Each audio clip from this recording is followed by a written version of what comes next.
అశ్విని దత్ గారిని మాట్లాడాల్సిందిగా కోరుకుంటున్నాము. Thank you very much.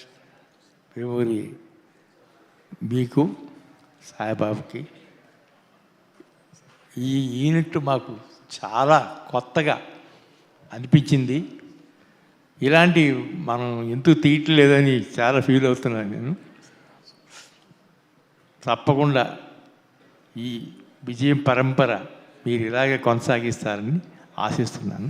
Thank you so much. And next of course 50 సంవత్సరాల జర్నీ, అది లెగసీ, అది సో అమేజింగ్గా మనందరం ఎప్పటికీ గుర్తుండిపోయే చరిత్ర అది. అన్ని హిట్లు, సూపర్ హిట్లు అందించడం జరిగింది. ఇందాకే ప్రశాంత్ గారు మాట్లాడుతూ ఏమంటే ఏజ్ అనేది కాదు, ఎప్పుడు కొత్త ఆలోచనలతో ఉంటారు వీరిద్దరు అని చెప్పారు. ఆయన ఇప్పటికీ పికిల్ బాల్ ఆడుతూ ఉంటారు. రాఘవేంద్రరావు గారు ఏం చేస్తున్నారంటే స్విమ్మింగ్ చేస్తున్నారని చెప్తుంటారు. రాఘవేంద్రరావు గారు ఏం చేస్తున్నారంటే పియానో నేర్చుకుంటున్నారని చెప్తున్నారు. సో ఆల్వేస్ యంగ్ థాట్స్తో, సో అమేజింగ్ ఎనర్జీతో ఆయన ఉంటూనే ఉంటారు. అండ్ నవ్ థ్యాంక్ యూ చెప్పేసుకుంటూ over to you Raghavendra Rao garu. అందరికీ నమస్కారం. మీడియా వాళ్ళకి కూడా నమస్కారం. అసలు నేను ఎందుకు ఇక్కడ ఉన్నాను నాకు అర్థం కాలేదు.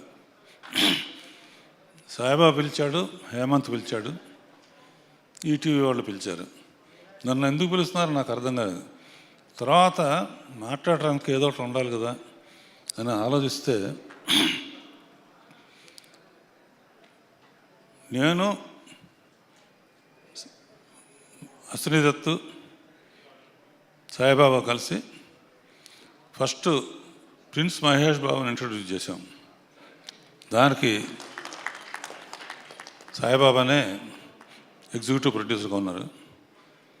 తర్వాత స్టూడెంట్ నెంబర్ 1 చేసాం, దానికి సాయిబాబానే. తర్వాత పెళ్ళి సందడి చేసాం, సంవత్సరం ఆడింది. తర్వాత అల్లు అర్జున్ ఇంట్రడ్యూస్ చేసాం, గంగోత్రి. తర్వాత మేమిద్దరం కలిసి రీసెంట్ పెళ్లి సందడి చేసాం.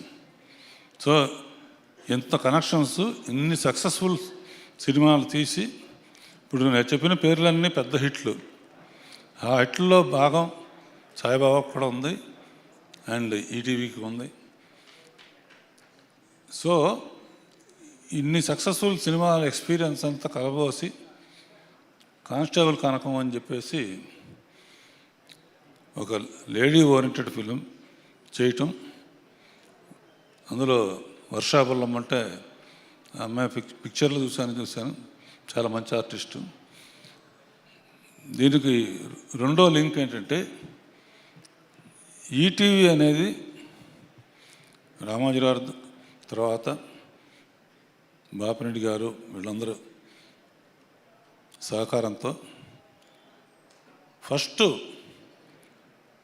డైరెక్షన్ తప్ప నాకు ఏమీ తెలీదు, డ్రైవింగ్ అంతే. డైరెక్షన్ లేకపోతే ఏమైపోతాను, కొత్త వాళ్ళు వస్తారు, మనం పక్కగా జరగాలి అనుకునే టైంలో అప్పుడు ఆలోచన వచ్చింది, సీరియల్స్ కూడా సినిమాలాగానే ఉంటాయి కదా, సో సీరియల్స్ పెట్టుకుంటే మరి చాలా బాగుంటుందని రామోజీరావుకి బాపిరెడ్డి గారు చెబితే తప్పకుండా మీరు చేయండి అని ఫస్ట్ శాంతినివాసం అనే సీరియల్తో 30 ఏళ్ల క్రితం మా జర్నీ ఈటీవీతో జరిగింది. ఆ శాంతినివాసానికి రాజమౌళి డైరెక్టర్ సెట్ మీదకి ఫస్ట్ టైం చేస్తున్నాడు కదా, పెద్ద కాంబినేషన్ ఉంటే కంగారు పడతాడు అని వెళ్ళి చెబితే రష్ చూస్తే నేను చెప్పిన దానికన్నా బాగా తీసేవాడు. అందుకనే వాళ్ళ ఇండియాస్ నెంబర్ 1 అయ్యాడు. దానికి మా హేమంత్ ఎడిటింగ్ కూడా చేశాడు. అప్పటి నుంచి మా జర్నీ ఉంది. అండ్ మెయిన్గా కానిస్టేబుల్ కనకం తీస్తున్నప్పుడు